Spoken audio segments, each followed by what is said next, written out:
Welcome back to the state of the game.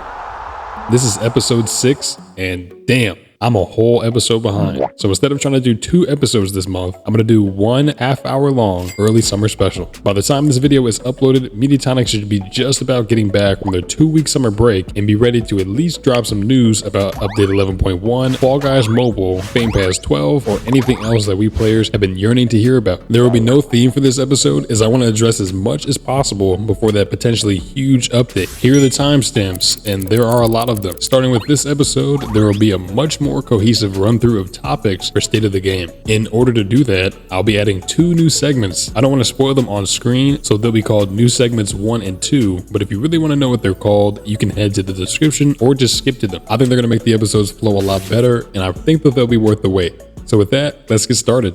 Fall Guys at this moment is in its most dormant state probably since the lull of Symphony Season 3, a season that lasted 169 days and had one of the worst round pools of all time. With the exception of the way that the game selector and knockout were first introduced, 10.9 was a great, massive update to the game. But after all the news of Fall Guys Mobile, Fall Guys and Fortnite's collaboration, and speculations around Fall Guys Ranked, we assumed that 11.0 would be massive. Turns out it was just Fame Pass 11, 4 classic team games getting unvaulted, and a few bug fixes and improvements. On June 6th, we got a roadmap that shows us exactly what we can look forward to this summer, but roadmaps still mean that we have no idea when these features or unvaults actually be in the game. So at this point in the game's lifetime, what does it truly feel like to be a player and a fan of this game? Before I talk about potential releases and updates in the second part of the episode, I want to go through what we currently have. My plan is to walk through everything that we can possibly do in Fall Guys, explain their highlights and lowlights, and give you my take on what needs to be done in the future to ensure that the game's updates don't get stale or irrelevant. As always, I'm going to try to be fair throughout the entire assessment, and to make things interesting, I'll give each game feature a letter grade for the months of June and early July. Super long-winded intro for a long-ass video, but be honest, y'all knew what you were getting yourselves into when you clicked. Type shit. The first thing I want to talk about today is Knockout. How is it holding up right now? Well, to be honest, it is very stale. Although we've technically had 3 round pools so far, there have been no new creative levels, which means that outside of Ruta and La Selva and Rotation Station, there's still the same selection of creative levels to play all the way back from when 10.9 was launched on May 7th, 2024. This is exactly what people were scared about with this new game mode. We were told about this new way of dropping content and frequent refreshes and level swaps. Fast forward 72 days, over 10 weeks, and there's yet to be a round pool refresh that feels new. On May 29th, they brought classic game modes back, and thank God they did. Sometimes when I'm playing Knockout, I keep getting the same 2 finals over and over, and I'm not gonna lie, it's pretty rough. Mediatonic's first day back from break was July 15th, so I expect a true and full refresh soon after their return. If not, this game mode, which was supposed to be a great answer to vaulting, is already dead. If they need some help, one of our good homies in the community, Tazmac, has created a massive thread with over 100 creative levels that are knockout worthy. Obviously, all of these aren't going to get picked, but it's really nice of Taz to do Mediatonic's dirty work for them. If you'd like to read through this thread and find some great creative levels to play for yourself, head to the sources part of my description and it will be there for you. As I mentioned in State of the Game 5, Knockout has a ton of potential, and I think future creative updates and round pool refreshes will help it reach the high expectations that I and so many other players have set for it. But for the month of June and early July, I'm giving the Knockout experience a C-. Let's move on. Moving on to the solos experience. In the 10.9 update, we lost the ability to play classic solos for the first time ever. This did not go over well, and the diminishing player count and loud backlash forced Mediatonic's hand into giving us this playlist back. 10.9's version of solos, re-released on May 29th, contained 47 levels, including 19 courses, 8 survivals, 8 hunts, 2 logics, and 10 finals. All of the rounds in the round pool are classic, meaning that it contains no creative levels, and according to Mediatonic, won't contain creative levels for the foreseeable future. You'd think that getting the classic solo show back would solve all the issues for the player base, but it still has the same problems as it did before Update 10.9 released. It's just repetitive as fuck, man. The round pool is as limited as ever due to vaulting, and I can't tell you how many times I've legitimately got the exact same show in a row. The biggest issue here is the player count brackets that each round has. If you didn't know, certain rounds can only start if the player conditions are met. For example, Button Bashers is so rare because you need an even number of players, 16 players or less, and it cannot be a final. That means it's damn near impossible to get without getting a round that eliminates a fluctuant amount of players. Something like Stomping Ground or Snowball Survival, where the eliminations are unpredictable and you can sometimes end up with 10, 12, or 14 players in round 3. There are other examples of this, like Royal Fumble having a player count bracket of 4 to 6. Are you serious right now? But we could be here all day. The point is, when most games of solos have a player count flow that looks like this, games will tend to pan out the exact same way, leading to a really repetitive experience. This problem is amplified by the fact that there's still 19 or 24% of potential solos levels unplayable. Now, according to this tweet and the most recent roadmap, Mediatonic plans to start unvaulting levels this summer. But as it stands right now, solos is fine, I guess, but it's still hard to play for longer than 3 games in a row due to these issues. And for that, solos is going to have to get a B-. Let's move on. Okay, next up, let's talk about duos and squads. These game modes have had a lot of the same issues as solos that I just mentioned, and for a long time, these game modes lacked any sort of identity.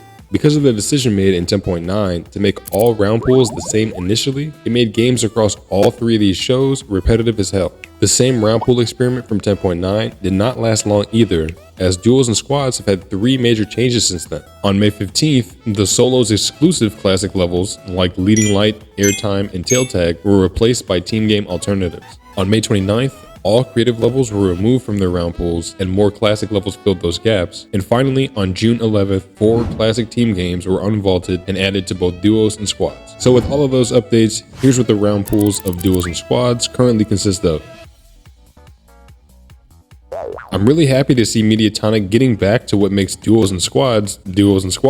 Team games. There are 13 of them, and they are the main appeal to these 2 playlists. People have a love-hate relationship with team games, but when we talk about variety, a large part of rectifying stale and repetitive games is making sure that all types of game modes are represented in some capacity. If you hop into a game with teammates, you should expect to work together with those teammates in team games. Sure, it can be fun carrying your sorry-ass squad through a 5th to 1st place Swiveler timeout, but that is not what duos and squads is about. You should be working together, strategizing together, and winning together, in theory. If you're hopping in as a random, good luck, soldier. If you've ever made it to the finals where it's a 4v4 team game and both squads are working together and know what they're doing, it's always insanely tense and fun. The point is, these 2 game modes are the only 2 that have been taking the proper steps to build and establish an identity, a vibe, a purpose. And when you're playing with friends, this is absolutely the best competitive experience that you're going to get in Fall Guys right now. It's not perfect by any means, but it's damn good. B+. Let's move on to a much better note, Explore Mode. Something I haven't talked about at length in any episode yet, but it remains to be the most fun and refreshing experience, at least for me. They've just recently doubled the player cap from 10 to 20, and that makes the game mode feel much more lively. They also changed the qualification percentage in survival rounds from 1% to 25%, meaning that 5 players can win instead of 1. This makes survivals a lot more enjoyable as less people try to cheese the maps, and you don't have to play extremely sweaty just to clutch out a win. Speaking of sweaty, they did try to add skill-based matchmaking to this show, but the community said something along the lines of, "Fuck no, baby," and they quickly reverted that change to stay in good standing with the players. Good work, guys. And listen, Explore isn't perfect by any means. You don't always get the most intriguing levels, and in a party, if the level ends before you find a new one to join, it will kick you back to the main menu, ending your streak. But this quick and endless game mode is a great step in the right direction for making creative discovery enjoyable. Being able to skip rounds is a feature that cannot be understated. You literally do not have to play something you don't like, where in the past, it was pretty much tough shit. Another thing that the GOAT Fall Guys Moose just mentioned in his recent video, 5 ways to improve Fall Guys, is that auto queue is such an amazing feature, but the problem is it's only for Explore. It should definitely be the standard for all game modes. I should not have to go back to the main menu every time, especially when I'm tilted. But that's a topic for another day, because I quickly want to dive into how cool Explore mode actually is. Recently, TheoPTJ just made a thread on how Explore mode actually finds levels for us to play, and it's pretty interesting. If you want a detailed explanation on how he was able to do it, I will link his tweet in the description. It's definitely worth a read, and I didn't even know you could do stuff like this. Here is the quickest breakdown I can give, largely paraphrasing from Theo's post. So Explore mode doesn't have a round pool in the same way that solos, duos, squads, or knockout does. Theo mentions that if you try to view Explorer's round pool on CB2, it will turn up no results. But by looking through the content file, Theo was able to find out how and where these levels are stored. As you can see from this image, Explorer, or the casual show round pool, is made up of an array called Discovery Queries, which are playlists from the Discovery tab that we've had since 10.6. Explore mode is essentially a discovery randomizer, pulling levels from tons of already featured playlists and create one massive, frequently refreshing round pool. There are 11 different playlists that Explore mode chooses levels from, ranging from things like weekly races, monthly races, or newer survivals. Each one of these playlists has a different weight or probability assigned to it, or to put it visually, Mediatonic wants you to get levels that look like this far more often than they want you to get levels that look like this.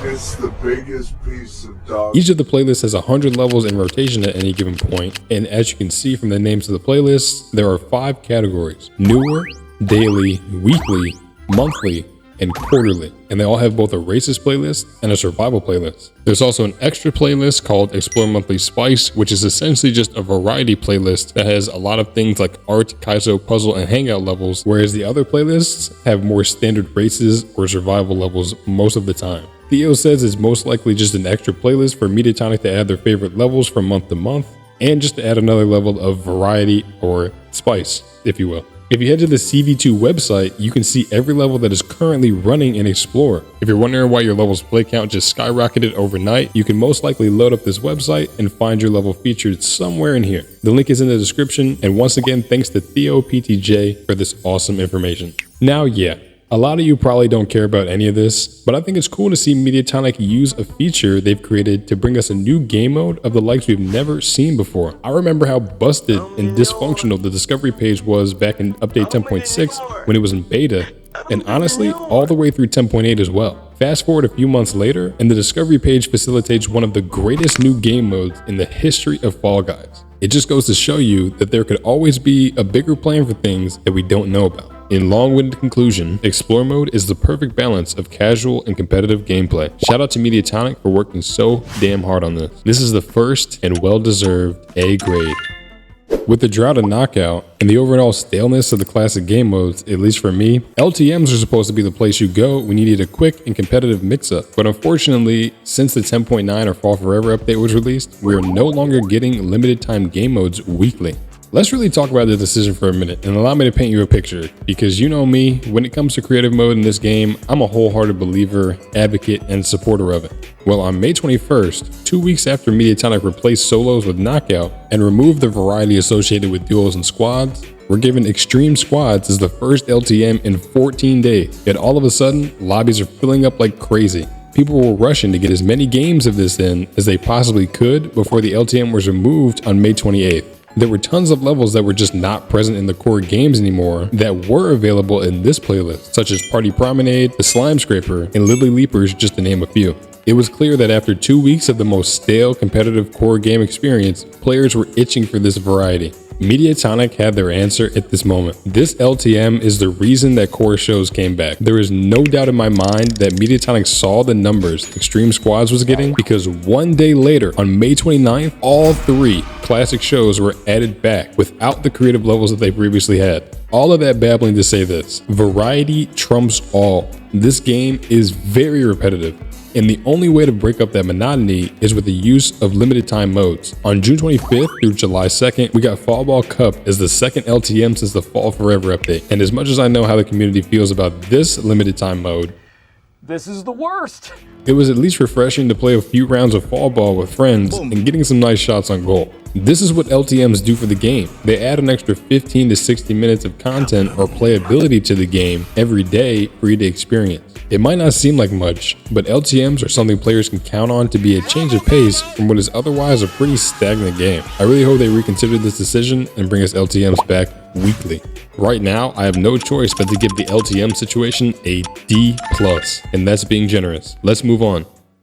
Another part of the game that used to be present a lot more frequently were live events introduced in Legacy Season 5 and challenge events first introduced in Symphony Season 1 Free-for-All. Unfortunately, the last challenge event that we got was Red Envelope Rally on February 7th, 2024, almost 6 months ago for Lunar New Year, and the last live event that we got was Seasons Yeetings on the 20th of December, 2023, about 7.5 months ago. I don't have much more to say other than we need more events, man. I'm not exactly sure how much effort they take to run, and I don't want to diminish the amount of work that they take to create, but not giving us a free-for-all anniversary event is borderline unacceptable, as that should have been in the works for months in advance. People in the community were understandably upset about that, and it really just points to how much of a dry spell the game has been in the past couple months. Now, they have been running kudo celebrations and party crown parades fairly often, so events aren't completely dead, but that shit doesn't count. I mean, come on. Those don't even give out skins or any other cosmetics, making them really hard to get excited for. So for that reason, at this point, events are going to get a D-. Let's move on to one of the most important features for our game now, creative mode. Yes, not everyone likes playing or using it, but it is a part of the game, and it adds content for players even if you're not a high-level creator. I just want to break down what is all here for you to use and the highs and lows of this application. Fall Guys Creative has been available for 1 year, 2 months, and 10 days, and in that time there have been 10 updates that have added content to this application, 7 major updates and 3 minor ones. Despite being here for so long, creative mode still only has 2 themes, 2 game modes, and a very restrictive budget of only $2,000. That being said, it is usable and you can definitely build some really cool and fun levels with the application. It's added some awesome new things to the game, like power-ups and obstacles. Even haters have to admit, you don't get a threat of 100 amazing levels in a program that's all ass suckage. What did he say? I'm no level creator by any means, but sometimes it is fun after a long day of work to just turn my brain off, hop into the editor, and see if I can make something playable. Now, I'll be honest, most of the time, but with Twitch or YouTube or Spotify on my other monitor and Taco Bell on the desk, you can make a night out of just messing around. Bonus points if you can convince your friends or family to try out your abomination. But here is the issue. Fall Guys Creative is not just a side mode. This is the tool that has been used to create all of the content for the game since SS4 was released. Now, to be as fair as I possibly can, Fall Guys Creative has been updating far more frequently than the game ever did back in the Seasons era. But still, the creative levels featured in Knockout, Ball Jam, and the trending playlist from Explorer still pale in comparison to most of the Unity rounds. Now, before the Redditors think I'm dunking on this application with them, I'll say that Fall Guys Creative's potential is absolutely through the roof, and it's only going to get better with time. However, if Mediatonic can't make large progress for this application in terms of themes, game modes, obstacles, objects, and decorations, Fall Guys' dead game narrative is only going to get worse before it gets better. There is still so much content missing from Fall Guys Creative, and it's making it very hard for players to be creative. All across my Twitter timeline is a whole bunch of highly skilled level creators saying that they've hit a creative wall or lost motivation due to the lack of features and objects to mess around with. Another complaint that seems to be getting a lot of attention is that although there are plenty of colors, backgrounds, and race levels in general, the lack of new and legacy obstacles make every race and survival round feel exactly the same. But you can't fault the creators for that problem. They're doing the best they can with what they have. The rotation controller is a start, but when it takes $35 budget to make a yellow colored spinner, it's hard for creators to be able to decorate and stylize their levels in the way that they want to. Long story short, when creative mode launched in season 4, that shit was in beta at best. Yet it still remains the only tool that we're using to create content for the game. This would be fine if the application allowed creators to fulfill their ideas without restriction, but as it stands right now, that is just not the case. Yes, with every update, we're getting closer and closer to that reality, but for now, in comparison to Unity especially, creative mode as an application is getting a C+. All right, next up, let's talk about customs. The custom lobbies feature is absolutely one of the most important parts of Fall Guys, and I don't want to think about where the game would be without it. From super competitive battle stream lobbies to just chill and casual hangout streams, custom lobbies are the perfect place to find your favorite competitive or casual community. I seriously encourage you all to join up these YouTubers and Twitch streamers who run custom lobbies often, as the vibes are always immaculate and the competition is always fierce. Being able to choose what you want to play and experience it with up to 6 60 players like the good old days is so important for the game. I wish there was more single levels available to be selected so players could practice, and more playlists or LTMs available so that streamers could have more variety to share with their fan bases. Better yet, I'm hoping that by mid-2025, we'll have some sort of customs playlist creator where you can make a show yourself and save and share them as well. But like I said, if you're a fan of Fall Guys and you're looking for something different or just to play in a community, I really hope you consider customs. They aren't perfect. Like always, there's issues with host locations and the occasional disconnect, but in comparison to the rest of the game, custom lobbies are going to get an A+ from me. Fame Pass 11, or the June 24 Fame Pass, released on June 18th, 2024. This Fame Pass is an absolute banger. And I know bangers. I saw Stentric say, I can't remember the last Fame Pass we had where I liked pretty much every skin. and I completely agree. It's very clear to see what Mediatonic is prioritizing for their game right now. Anyway, here are all the skins that you can get in order and the levels you get them, courtesy of Fall Guys database, like always. As I was saying though, these skins are fantastic. My favorite one from the Fame Pass is honestly the first one that we're given, which is really rare. But look at this little dragon. I love him and he's mine now. But skins aside, something else I do want to talk about is Mediatonic's insistence of having no emotes included in the Fame Passes. This is something I do not agree with. Every Fame Pass that we've had up through Fame Pass 9 came with 2 to 4 emotes included. If you look in the shop, most emotes go for about 3 to 400 show bucks. That's the equivalent of 600 to 1600 show bucks, or about 5 to 14 US dollars worth of value that's been stripped in the previous 2 Fame Passes. Also, in Fame Pass 10, they've started adding a bundle skin, which is an extra skin that you receive if you buy the Fame Pass bundle that costs 1500 show bucks. I don't have too much of a problem with this. Obviously, cosmetics are their only source of revenue, but it is somewhat of a slap in the face that we no longer get emotes in the past, and we don't get all the skins available unless we spend for the bundle. Personally, I change my emotes more often than I change my skin, so I'd rather the Fame Pass be 100 tiers long and include the 4 emotes, even if it meant I had to work a little harder to get them. A part of me thinks they'll find some way to put those emotes behind the premium bundle in an attempt to squeeze us for more money, and unfortunately,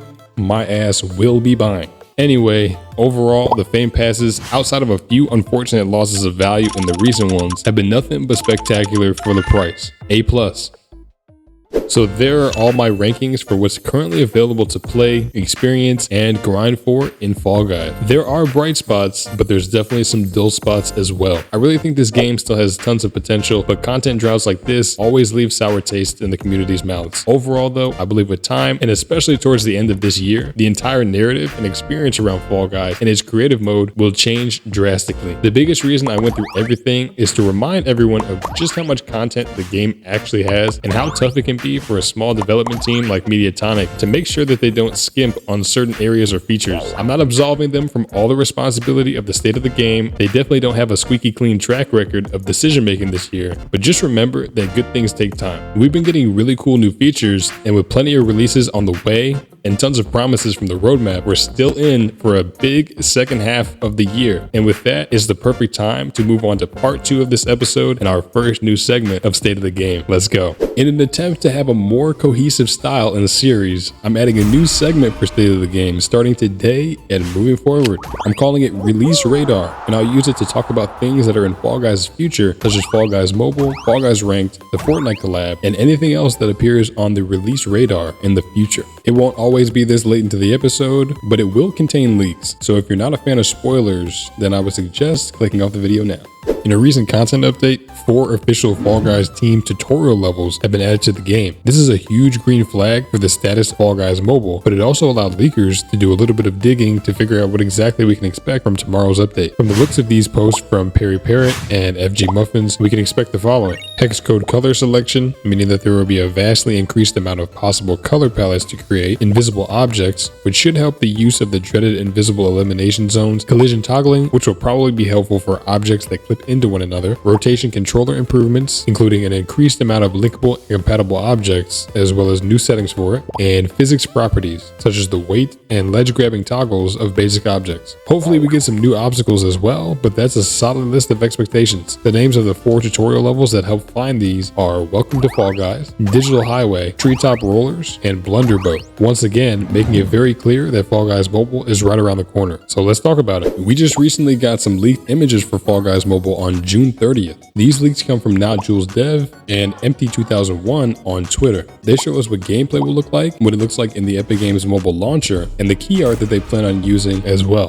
The specifications for mobile, according to NotJulesDev via Muffins, are 2 GB of storage, 3 GB of RAM, and at least the Android 7 operating system, which was released back in 2016. Apple users will need at least iOS 17.4, the same storage and RAM requirements, and at least a 2nd gen iPhone SE or newer to play it on. Here's a much longer list of iOS devices that will all be compatible. Anyway, in my honest opinion, from a UI standpoint, it looks a little unfinished, and maybe it is. The buttons seem to be a little all over the place, and it doesn't seem like they're using the screen space properly. At the same time, I understand that mobile devices come in all different shapes and sizes, so maybe there are just some safe zones they have to worry about when creating this layout. I still think a better layout exists, so we'll just have to wait to see what it looks like when it releases. Moving on to the 3 promotional images that you'll see on that Fall Guys mobile page through Epic's launcher. They use screenshots from 3 different in-game levels, 2 with the controls overlay, texturing, and wall guys, and 1 with no gameplay overlay and 3 beans emoting together, Puzzle Path. Wall guys is not present in the game right now due to the jump height and physics changes from update 10.9. Puzzle Path, which has issues with the wormholes on the Nintendo Switch, is another level that has not been in the game for a few months now. To me, it would be weird if they had promotional images with levels that you cannot play when the game launches, so maybe Mediatonic is thinking about re-adding Wall Guys and Puzzle Path. These were not on my prediction list, but I'm all for getting any level unvaulted. We'll just have to wait and see. Another thing I noticed is that the Puzzle Path screenshot has no overlay, so hopefully that means you'll be able to toggle it off for taking screenshots. This would be huge, as this is a feature the main game doesn't even have and can set the stage for them to create one. All speculative, but super exciting. I wish we got some live footage instead of the screenshots, but again, shout out to these 2 leakers for bringing us more info than we've had for Fall Guys Mobile in a very long time. Both of their links are in the description. Hopefully Mediatonic will drop an actual teaser trailer with live footage so we can get a better idea of what the features and controls will look like when Fall Guys Mobile releases. Moving on to the Fortnite collaboration, we're eyeing tomorrow, July 23rd, on the release of Fall Guys in UEFN, as that's a large content update day for Fortnite and planned date of Fall Guys 11.1. On June 13th, we got leaks of a new Fortnite pickaxe in the theme of a Fall Guys Yeetus hammer, a back bling that's a pink bean with a crown, and Fall Guys music added to Fortnite as well. Nothing too crazy, but again, exciting and very clear that Fortnite is gearing up for the Fall Guys collaboration very soon here. Fingers crossed for no more delays. Ranked mode. We have no new information for Fall Guys Ranked at this time, but there was an accidental tweet sent out by the French Fall Guys Twitter asking players what rank they were.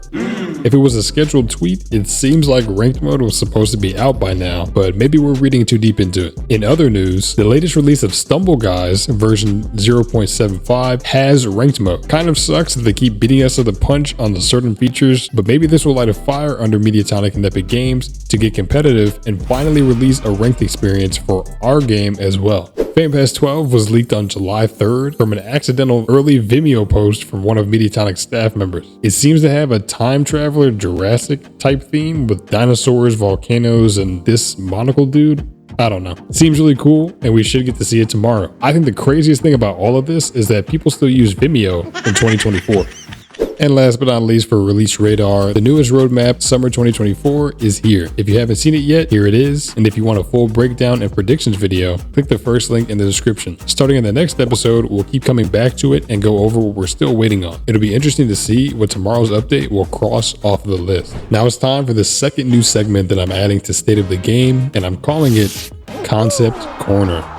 I want to encourage you guys not to give up on creative mode by showing you glimpses of what its potential really could be. I'll be doing this with the help of new concepts that were made by players in our community. Given permission from the creators, I'll select 1 to 3 that I really liked per episode and showcase them and link back to them here. So let's get started. The first concept I want to showcase is one by PurrPaw on Twitter. They're also the creator of Nautical Shamble, which is currently in Knockout. Their concept is modifiers for creative levels. These modifiers will be selected by the level creator and be applied throughout the entire map. crap. A few of their ideas include a permanent speed boost modifier, a permanent low gravity modifier, and even an extreme mode modifier where if you fall off the course, you'll be eliminated rather than respawn. This is what's so good about Fall Guys Creative. It allows Mediatonic to add things like this without watering down or tampering with the classic style of Fall Guys. PurrPaw explains that this would be a great way to add variations, create limited time playlists, and allow for new playstyles to emerge based on which modifiers are active. This could also allow creators to have an entire level based on one gimmick without having to force someone to collect a power-up at the beginning of the level. I think the best example of this would be double jump or wall jump if we ever get those abilities in game. These two things would work much better as modifiers rather than a power-up in my opinion. It would also allow you to be able to double jump, wall jump, or have low gravity while carrying or using a different power-up. This is one of the greatest concepts I've seen in a long time, and is the reason I have so much belief in creative being the future of the game. Obviously this is just a concept and it's on Mediatonic to execute on adding features like this, but this is just more proof that the possibilities of creative mode are endless. A feature like this would add so much more content to creative mode without even adding objects, budget increases, or themes to an update. I really hope this is something that gets into the game someday. The next concept I want to take a look at is one by CoralGuyFG on Twitter. It's a very simple one, but it's a great one. It's a music selection organizer for the settings of creative mode. If you ever use creative mode, you'll know that the music and the settings are all just listed one after another. Having categories like original, winter, future, and others would save people the pain of having to listen to each song individually and figure out if it matches their level's theme. Like I said, this is not a game-changing feature, but it's a great quality of life update that makes creative mode another 1% more accessible and enjoyable, and I'm always down for that. And the last one I have for you isn't really a concept at all, but more of an example of the potential of a certain feature. AyLaRevenant recently posted a video on Twitter on how his most popular knockout level, Ruta en la Selva, would look if it had the actual 3D skybox from LS5 Jungle Adventure. As you can see, this skybox immediately raises the quality of the level without him even adding or tweaking anything. Joe Walsh, the lead designer of Fall Guys, liked this tweet shortly after, so hopefully this means that 3D skyboxes are something that they plan on adding very soon. And now it's time for the rapid fire finale, which is going to be very short. There's only one thing that I want to mention, and that's in the July 15th content update, a new show has been born called Explore Mode Classic. It's exactly what it sounds like. Instead of having an endless pool of creative levels to play through, you'll be playing an endless playlist of Mediatonic made levels. The player count is 8 to 12, and lobbies of all sizes can queue up for games. The rewards are exactly the same as normal Explorer, and you can still skip rounds that you do not want to play. This is the perfect answer to the frustration with Casual Rumble or Solos Chill from version 10.6 being removed in update 10.9. Now players of all skill levels can play simultaneously and have the experience that's the best for them. Seriously, another awesome addition to the game, and hopefully as more levels get unvaulted this summer, they'll be present in this Explore Mode Classic version for players to play here as well. Fall Guys, despite being a generally repetitive platformer, has gone through many iterations and growing pains over the course of its lifetime. The period that we're in right now is no different. Most people talk about how brutally long Legacy Season 6 was, but after that, we were blessed with arguably the greatest season of all time and a free-to-play experience. Look back at how dead the game was at the end of SS3, only for them to come back with creative mode, which has only gotten better and better since it was released 14 months ago. In the history of Fall Guys, there's always been a calm before the storm. Now it's time for us to pull out our ponchos and get ready for the rain with some insane updates very soon. Make sure to like and subscribe so you don't miss another episode of State of the Game. I'll see you next time, Beans. Peace out.